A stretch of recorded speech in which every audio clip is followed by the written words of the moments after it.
Alrighty guys, first clip of the video. At the top of the mountain. Got the sunrise peeking up. But you guys already know we hiked up here. We brought the essentials. What better way to start the morning with a fresh cold one on the ridge before you hit the glasses.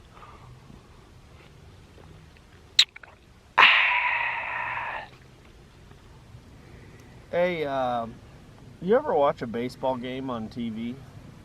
Yeah. You know how when the pitcher's kind of not having the best grip on the ball, he kind of picks up that little bag and kind of does one of these? Yep. What's in that bag? I think it's chalk. Oh, that's perfect. Can you get me some of that and chalk me up for a few deer? And a coyote? Coyotes don't count. Alright, well chalk me up for some deer. Copy. Well, little update for you guys.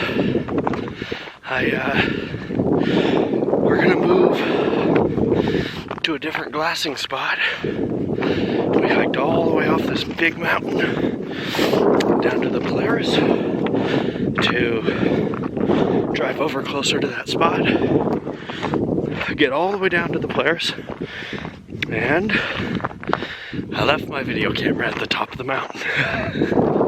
So I hustled up here, ran about halfway, and then walked the rest. So I'm breathing a little heavy, and now I'm heading back down the mountain. It didn't take too much time, maybe 15 minutes, or maybe 20, and now we're gonna head to a new glassing area, see some new ground. A little slow this morning.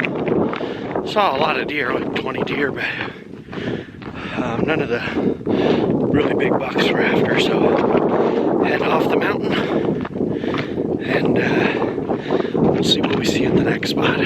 You know, when you're playing baseball and you got to step up to the plate, you step into the, I think it's called batter's box or something, you know, up next to the plate. Yeah. You got to define where you're supposed to stand with that white stuff on the ground. Oh yeah. Yeah. Chalk? Yeah, chalk. That stuff also comes, that's a powder form, but it also comes in a solid form, and you need it sometimes if you're going to mark on a chalkboard. Do you have any chalk available? Yeah. Can you do me a favor and put a chalk mark on the board for me, because I got a big mule deer out over here sitting here eating. Will do. Thank you, sir. We're hiking into one of our favorite little nooks, hidden nooks, and we're gonna check a trail cam and then do a little exploring, see if we could find a spot to make a blind, or maybe make a tree stand, or set another cam. We'll see. Well guys, we're on our little hike. We glassed up a decent coues deer buck up on this ridge. So we're kind of seeing what he does and potentially coming up with a game plan, but in hindsight, I wish I brought my tripod.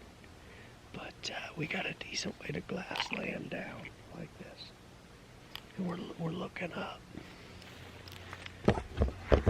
There's old Tove over there. And yeah, it's been a fun day so far, so we're gonna watch this buck and see if it's worth trying to go after him.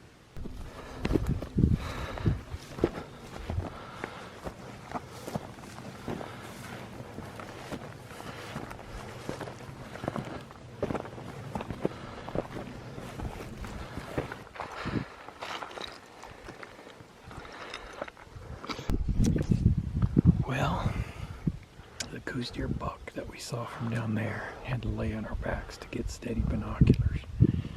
We put the sneak on him, We did a lot of things right, but we didn't succeed. We came to about 80 yards of this knoll, and we had seen him on this ridge feeding.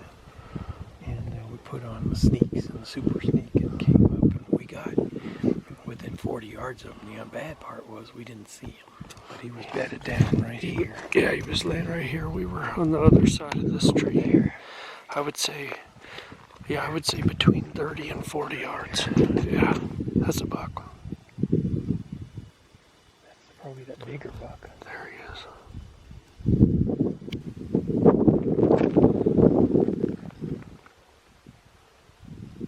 Yeah, so we got to right here, and the buck blew out of that juniper at 31 yards. With a very rude and obnoxious snort. He snorted at us.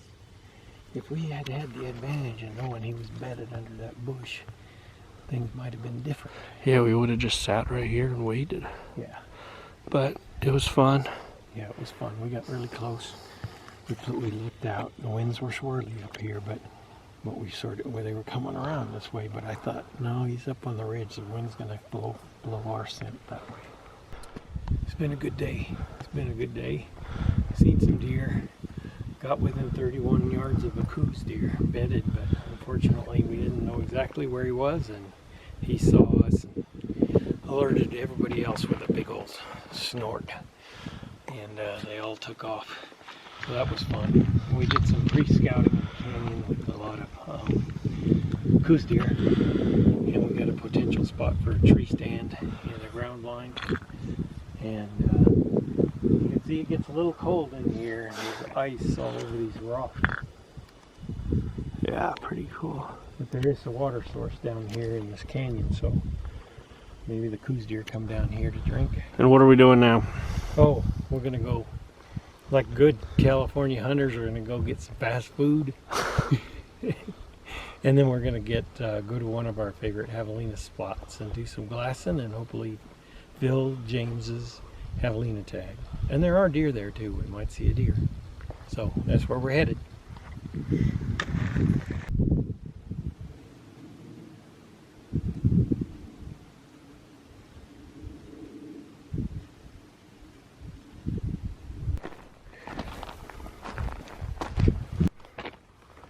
Alrighty, we don't know exactly where the Javelina are, but we're pretty close to where they are, so we're gonna go ahead and throw on our sneaks, take off the packs, and go try to get a Javelina on the ground.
Alrighty guys, wrapping up another day here in Arizona. Really fun day. We had a good morning doing our usual looking at deer, and then we kind of went and explored, did some hiking. Saw a good amount of coues deer, and we got 31 yards from a coues deer buck, and then he jumped out of there. And then we came to a new spot to Javelina hunt this afternoon. Ended up seeing a giant 3-point buck, huge. I got some footage of him, but he was a long ways away. I was zoomed all the way in, so it's not the best footage, but I'll put it in there. And then this evening, we found some Javelina. I thought we'd have more time. It got dark on us pretty quick, but I've never had so much problems killing a Javelina, but we've had fun trying to get one. And you know, it was about getting Matt one because it was his first one, and then it was about trying to get Chris one because it was going to be his first one, and then today it was all me, all my chance, and we just couldn't get it done. We had them at about 55 yards. One of them was super smart and just kept looking at us, which is like pretty rare for Javelina at that distance, but even with good wind and being quiet, it was pretty tuned in. So they moved off, and I had a shooting window, and they, you know, it's a shot I could easily make, but they wouldn't stop long enough in the gap. So didn't end up getting one. Still have a deer tag and a Javelina tag in my pocket. And we're gonna do our best to fill them both tomorrow.